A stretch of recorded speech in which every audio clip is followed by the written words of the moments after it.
Selamat siang anak-anakku kelas 10. Selamat bertemu. Semoga kalian tetap sehat di masa pandemi ini dan tetap bersemangat.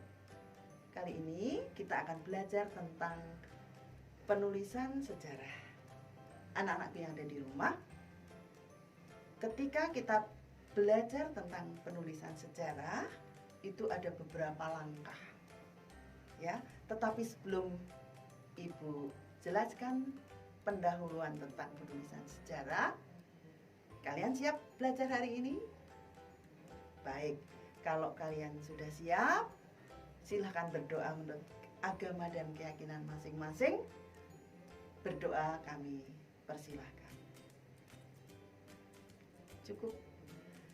Nah, anak-anakku sekalian, kembali seperti tadi bahwa kali ini kita akan belajar tentang penelitian sejarah. Penelitian sejarah itu ada langkah-langkahnya. Lihat di sini, ya. Yang pertama adalah heuristik. Apa heuristik? Heuristik adalah pengumpulan sumber. Jadi untuk menulis sebuah sejarah itu kita mengumpulkan sumber. Seberapa sumber yang harus kita kumpulkan? Sumbernya sebanyak-banyaknya. Kalau bisa kita seperti orang membawa kantong, nyari sumber. Oh, ini dipakai, ini dipakai, ini dipakai. Jadi sumber carilah sebanyak-banyaknya, ya.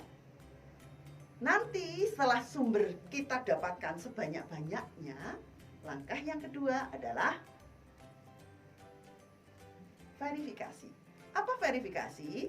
Verifikasi adalah memilah-milih sumber mana yang bisa dijadikan sumber sejarah. Jadi tidak semua yang kita peroleh kita jadikan sumber sejarah, tidak. Tetapi digunakan, dipilah dan dipilih mana yang bisa kita gunakan, itu dijadikan pedoman untuk penulisan, ya. Kalau sudah dipilah-pilih, pasti ada yang direduksi, ada yang dibuang. Nanti lihat, yang dibuang itu yang seperti mana, yang kira-kira tidak bisa dipertanggungjawabkan. Misalnya ada katanya atau jarine, bahasa Jawa seperti itu, tidak bisa. Jadi yang kedua tadi adalah verifikasi. Setelah kita memverifikasi, memilah dan memilih sumber mana yang akan kita gunakan, langkah yang ketiga adalah interpretasi. Kita tafsirkan, oh sumber ini seperti ini, sumber yang kedua seperti ini. Terus kita tafsirkan urutannya seperti apa, kita kemas, kemudian kita hubungkan.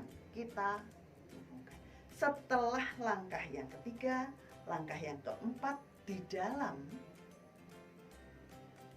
penelitian sejarah, penulisan sejarah adalah historiografi.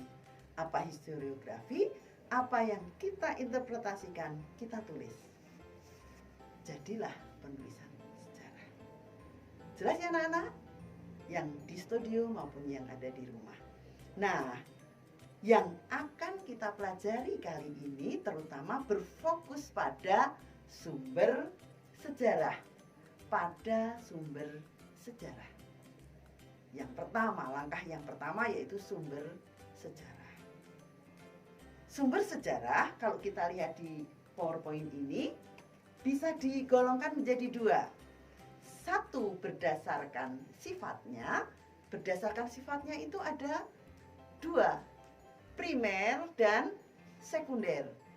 Kenapa dikatakan primer? Sumber itu langsung dari narasumber, atau langsung dari bendanya, atau langsung dari informannya, begitu. Ya. Kemudian sumber sekunder. Sumber sekunder adalah sumber yang sudah tidak dari aslinya, tetapi bisa berbentuk tulisan, bentuk replika, bisa berbentuk tiruan, bisa berbentuk fotokopi, dan lain sebagainya. Sedangkan sumber sejarah berdasarkan bentuknya bisa digolongkan satu, tertulis. Yang kedua, lisan, tuh di situ ya. Yang ketiga, bersifat visual yang bisa dilihat. Oh, contohnya gambar candi atau candinya, itu bisa visual. Kemudian yang keempat adalah audiovisual, bisa dilihat sekaligus bisa didengar, televisi misalnya. Yang keempat, bersifat kebendaan, dan yang kelima adalah cerita rakyat atau tradisi lisan.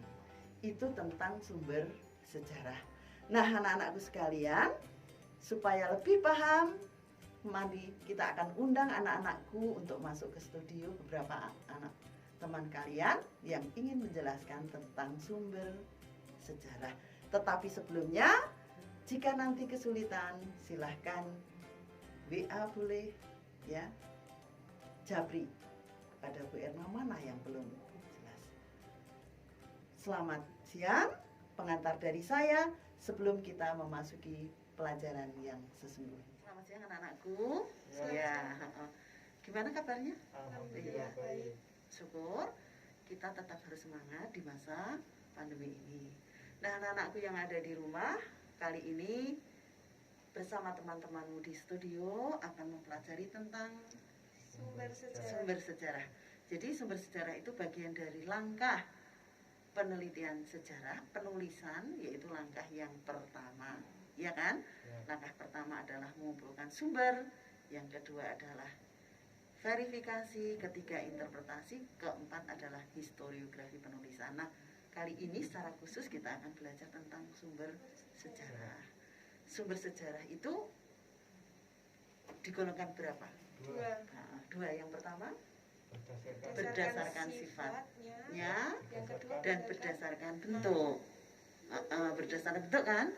Berdasarkan sifatnya dibagi menjadi dua. Yang pertama adalah bersifat primer. Iya, yang bersifat primer dan bersifat sekunder. Ada pertanyaan tentang bersifat primer dan bersifat sekunder?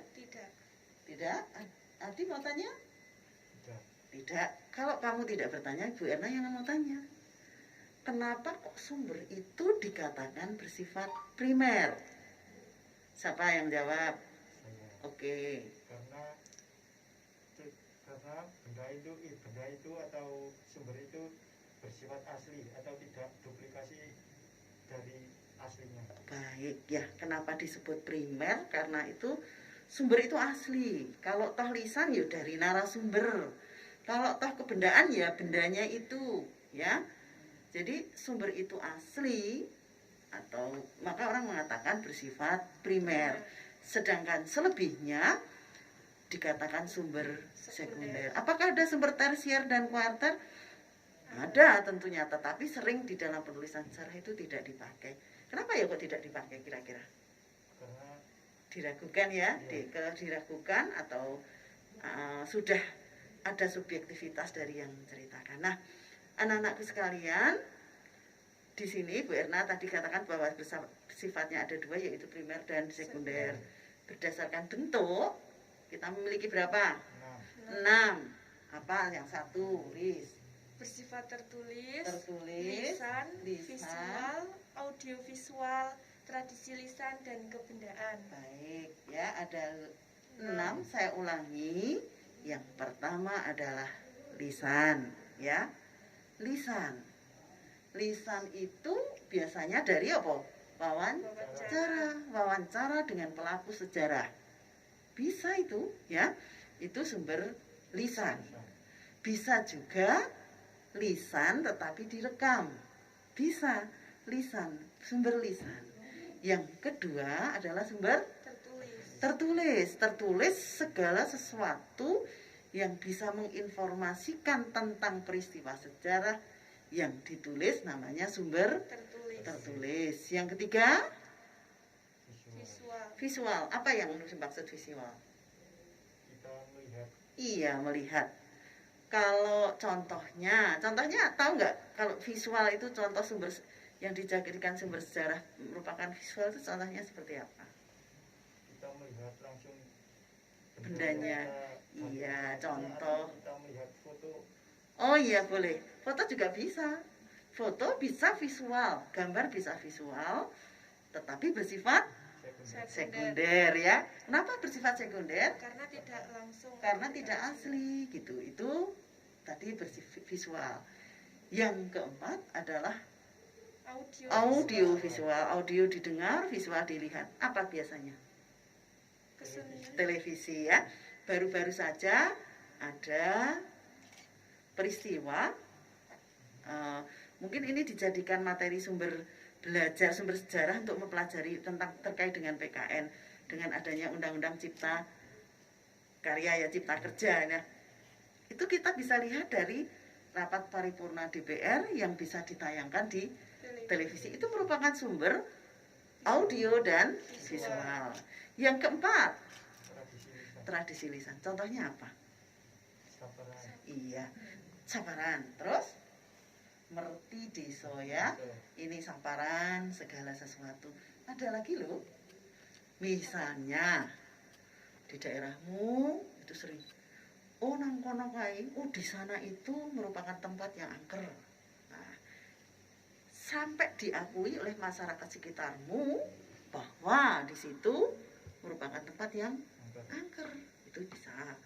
Kemudian mungkin tradisi lisan yang berbentuk teka-teki. Contohnya apa, Nduk? Contohnya apa, Riz? Teka-teki yang berkembang di masyarakatmu. Teka-teki yang ada di, oh sego sak kepel dirubung semut. Apa kuwi? Nanas. Salah, ya. Salah, sego sak kepel dirubung terus anake tidak mbokne dilus-lus apa? Nah, ondok. Nah, tradisi-tradisi lisan yang disampaikan lisan tidak tertulis itu dalam kapasitas tertentu bisa dijadikan sumber sejarah. Yang terakhir adalah sumber benda. Sumber kebendaan itu semua benda yang bisa dijadikan sumber sejarah dinamakan sumber kebendaan. Baik, sekarang kita bagi tugas. Kita akan menjelaskan dengan teman-teman yang ada di rumah. Di antara 6 itu kita akan menjelaskan 3. Bagi tugas. Rizka mau milih menjelaskan tentang apa? Sumber tertulis. Sumber tertulis, Ardi? Sumber kebendaan. Oke, Bu Erna tak menjelaskan sumber visual, ya. Nah, anak-anakku yang ada di rumah,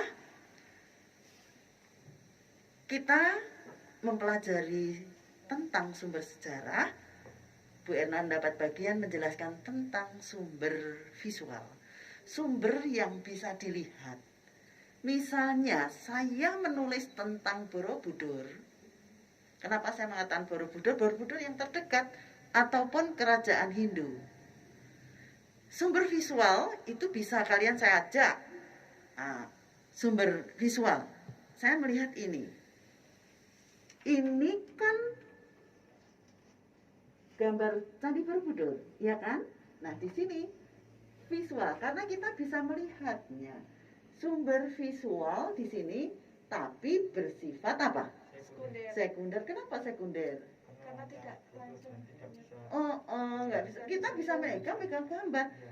Nah, untuk melihat visual, melihat langsung, bisa melihat datang ke Candi Borobudur. Kalian udah pernah belum ke Borobudur? Pernah. Iya, jangan sampai orang Magelang belum pernah ke Borobudur. Itu visual yang bisa dilihat. Banyak hal. Misalnya menjelaskan kerajaan Islam di Jawa atau kerajaan Islam Nusantara. Oh, melihat kalau memang jaraknya jauh, visual bisa melihat gambar, melihat rekaman. Yang penting yang kita bisa lihat lewat mata, begitu. Itu penjelasan. Jelasan anak yang di rumah. Nanti kalau nggak jelas bisa WA Japri kepada Bu Erna atau kepada teman-teman kalian yang ada di studio, begitu ya. Bu Erna sudah menjelaskan tentang sumber kebendaan, sumber visual. Sekarang Ardi bisa bantu Bu Erna menjelaskan tentang sumber kebendaan. Nggak usah keburu-buru supaya teman kamu yang di rumah jelas. Baik? Ya, terima kasih. Monggo Ardi.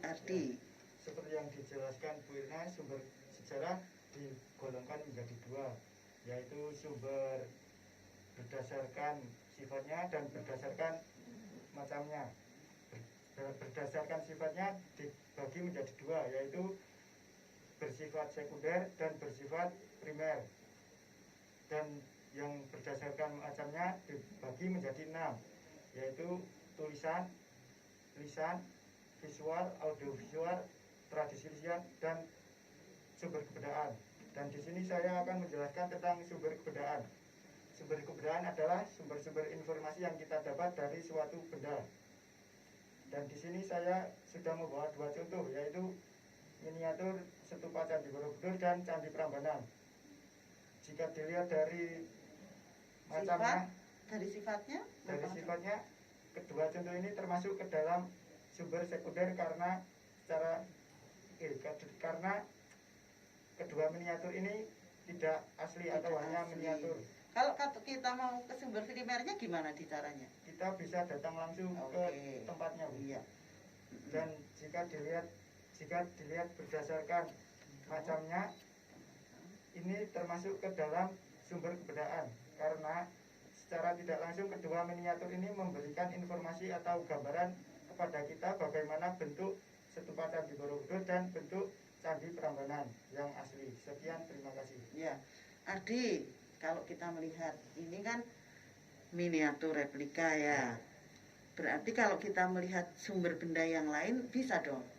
Bisa. Tentang kerajaan Islam misalnya, berarti kita bisa datang ke Masjid Demak, ya kan? Menara Kudus. Kalau kita mau belajar tentang kebendaan, sumbernya bersifat kebendaan, misalnya tentang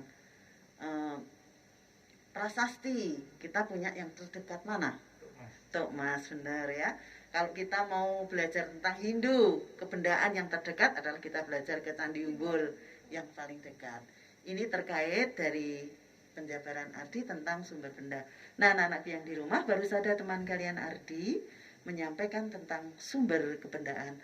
Kali ini Rizka akan menyampaikan tentang sumber tertulis. Silakan Rizka. Assalamualaikum warahmatullahi wabarakatuh. Waalaikumsalam warahmatullahi wabarakatuh. Seperti yang sudah dijelaskan Bu Erna bahwa sumber sejarah itu dibagi berdasarkan sifat dan macamnya. Berdasarkan sifat dibagi menjadi dua, yaitu bersifat primer dan bersifat sekunder. Berdasarkan macamnya dibagi menjadi 6, yaitu tertulis, visual, audiovisual, lisan, tradisi lisan, dan kebendaan. Nah, di sini saya akan menjelaskan sedikit tentang sumber tertulis. Apa sih sumber tertulis itu? Jadi, sumber tertulis adalah keterangan tentang peristiwa di masa lalu yang dijelaskan melalui sebuah tulisan. Biasanya pada media daun, batu, dan kertas. Apa saja contoh-contohnya? Nah, di sini saya membawa prasasti. Pasti kalian sudah tahu apa itu prasasti? Ya, prasasti adalah peninggalan zaman sejarah yang berbentuk tulisan yang di dalamnya terdapat inskripsi-inskripsi. Berdasarkan sifatnya, ini bersifat sekunder karena ini tidak langsung, melainkan sudah difoto. Kemudian ada juga yang namanya dokumen-dokumen. Dokumen-dokumen dalam sejarah ada macam-macam. Ada dokumen dari peninggalan zaman kolonial dan ada dari pemerintah. Nah, di sini saya sudah membawa dokumen dari pemerintah. Ini termasuk sumber dokumen tertulis karena ini ada tulisannya dan ini termasuk dokumen dari pemerintah. Berdasarkan sifatnya ini bersifat sekunder karena sudah difotokopi melainkan tidak langsung. Sekian dari saya. Rizka, bolehkan Bu Erna tanya? Mungkin Ardi mau tanya sama dengan Rizka? Enggak? Oh ya, kalau enggak ada, Riz, berarti kalau ini sumber dokumen ini kalau tertulis kan ini ya? Iya, Bu. Ini kalau mau yang primer apa wujudnya? Itu yang asli, Bu. Iya, yang asli ya. Kemudian ini adalah foto yang sudah difotokopi. Wah, sumbernya sudah ber ya kan? Iya, Bu. Aslinya apa sumber tertulisnya? Prasasti kan? Terus habis itu prasasti di foto. Terus foto itu di Print. fotokopi ya, di fotokopi. Jadi ini sudah sumber sekunder gitu ya. Tetapi tanpa mengurangi aslinya. Nah, sumber tertulis memang banyak sekali. Medianya tadi sudah disampaikan, bisa ditulis di daun. Biasanya orang mengatakan daun lontar ya. Kemudian di batu muncullah prasasti. Di SMA kita itu tahu, oh sekolah ini berdiri tahun itu di depan ada prasastinya juga ya. Jadi prasasti di situ tulisan yang terdapat dalam pada batu yang bisa dijadikan dengan sumber.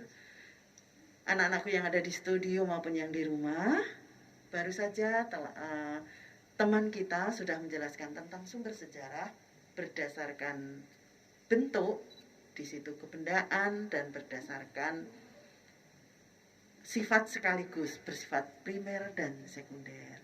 Ada pertanyaan enggak? Tidak, Rizka? Baik, kalau tidak ada pertanyaan, anak-anak yang ada di rumah silahkan mempelajari tentang sumber sejarah.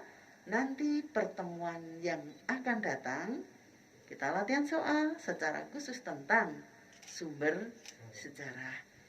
Demikian anak-anak yang di studio maupun yang di rumah, pelajaran kali ini saya cukupkan sekian. Jika ada pertanyaan tetap japri dan kalian tetap semangat di masa pandemi ini. Silahkan sampaikan salam. Selamat siang. Wassalamualaikum warahmatullahi wabarakatuh. Waalaikumsalam.